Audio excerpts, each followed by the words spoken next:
We'll be back. Texas Governor Greg Abbott joins us now. So, Governor, 4 items related to flood relief are on the agenda. When you call the next special session, would you consider removing redistricting from the agenda in order to pass this very, very starkly needed relief for Texans? So a couple of things. One is the first 4 items on the agenda right now deal with flood relief. Second is during the regular session, there are about 200 pieces of legislation that get passed every single month. I'm asking for only 18 items to be passed during this 30-day special session. They know full well that they have every capability of addressing all these pieces of legislation. And what these Democrats have done, they have turned their back on the people of the state of Texas. For one, it is gutless for Democrats to cut and run. That's anti-Texan. Ever since the time of the Alamo, Texans have stood and fought their ground. Here, Democrats are fleeing like a bunch of chickens. Second, they can address both the redistricting map as well as all these other issues that are so important to their fellow Texans. Know this, and that is average Texans who are watching this show, they have to show up to work. If they don't show up to work, they could get fired. Mm-hmm. These Democrats think they are above that. These Democrats think, well, they can take the day off, they can take the month off, they can jet set across the country, ignoring their duty. By the Constitution, they are required to meet and consider and act on every bill that becomes before them. They're failing to fulfill their constitutional duty. Yeah, they are, just to explain for our viewers who are not Texans, as the minority party with a very small minority, they argue that their only way to stop this redistricting effort is to deny Republicans in the State House a quorum. So that's why they're doing what they're doing, just to provide their explanation. The Texas Tribune reports that in June, you told Texas Republican delegation in Congress that you were reluctant to add redistricting to the legislative agenda in Austin. The Tribune says that President Trump then called you to discuss redistricting, and you agreed to put it on the special session agenda. Would you have gone forward with redistricting if President Trump had not personally gotten involved and asked you to do this? To be clear, Jake, this is something that I've been interested in for a long time. First of all, I've been involved in redistricting litigation for more than 20 years now. Second, one thing that spurred all of this is a federal court decision that came out last year. By the way, a case that was filed by Democrats. The federal court decision that came out last year said that Texas is no longer required to have coalition districts. And as a result, we had drawn maps with coalition districts in it. Now we wanted to remove those coalition districts and draw them in ways that, in fact, turned out to provide more seats for Hispanics. For example, 4 of the districts are predominantly Hispanic. It just coincides it's going to be Hispanic Republicans elected to those seats. One thing that's happened in the state of Texas is the Hispanic community, a lot of it, have decided they're no longer with the Democrats who believe in open border policies, who believe in going against our law enforcement, who believe that men should play in women's sports. And they instead align with the Republicans. What we want to do is to draw districts that give those Hispanics and African Americans in the state of Texas the ability to elect their candidate of choice. Well, that's not really, I mean, you're doing this to give Trump and Republicans in the House of Representatives 5 additional seats, right? I mean, that's the motivation, is to stave off any midterm election losses. Again, to be clear, Jake, the reason why we're doing this is because of that court decision. Texas is now authorized under law that changed, that was different than in 2021.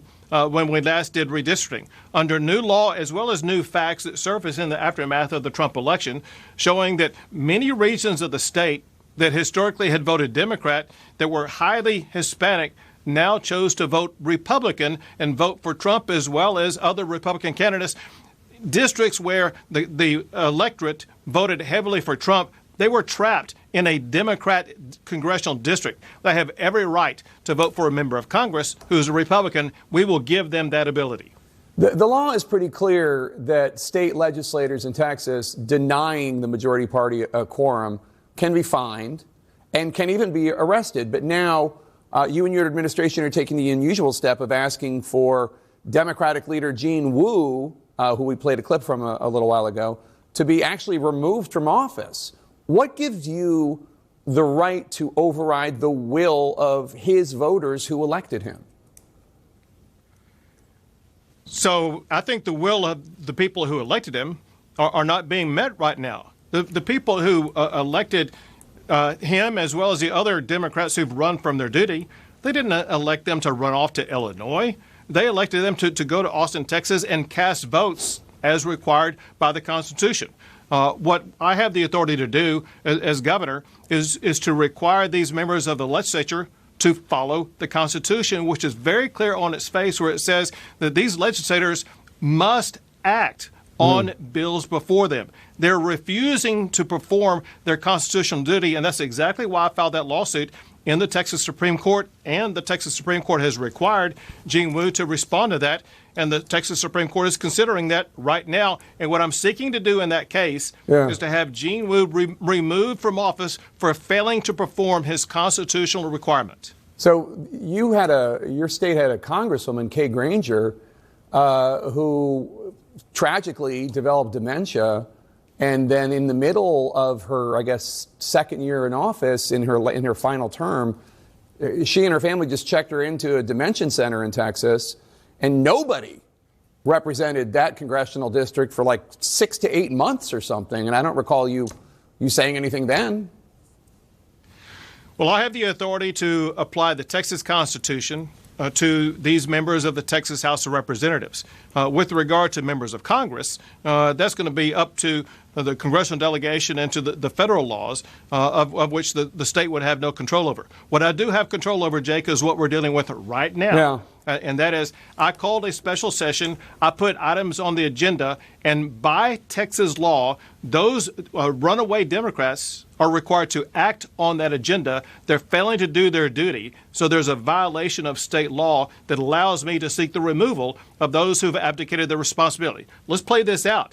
If they do not get removed by this court, this process is going to continue. I'm going to call special session after special session after special session. They could remain in hiding for literally years, tying the hands of the state of Texas from performing essential government needs. That cannot be allowed, and that's exactly why I should prevail in my lawsuit to have this Democrat removed from office, because they are denying Texas the ability to conduct business. I mean, not entirely, though, right? Because, I mean, there are filing deadlines for candidates in September and November, and then in March, of course, would be the primaries in Texas. So they really, I mean, I'm not advocating this, but they really only need to wait you out until the fall. Yeah. So, sorry, Jake, that's not the case. Because I can call a special session at any time to have these districts redrawn. And even if we get to and beyond the filing deadline, we are still going to redraw these maps. And before we've done this, what we can do again, and that is have two different elections, one for all the other candidates on the ballot, one for members of Congress. And that's exactly what we'll do this time. If they think all they have to do is wait it out until November, December, they're wrong. I'm going to do this for the next 2 years, and they're going to have to basically take up residency in Illinois. They might as well start voting in Illinois. Well, let me ask you just this final question, sir, as a bigger picture item, which is, what's unusual about this is that you're attempting to do it in 2025, as opposed to waiting till the end of the decade, as normally is when the redistricting takes place. You've explained the Supreme Court decision that led you to do this. But what's going on, obviously, is not happening in Texas. It's not happening in a vacuum. We have Democrats in California and New York and other states saying, well, if Governor Abbott does this in Texas, we're going to add 5 Democratic seats. Are you not worried at all about a redistricting, gerrymandering arms race going on? And theoretically, is it not just better for voters to be picking their politicians instead of politicians to be picking their voters through gerrymandering?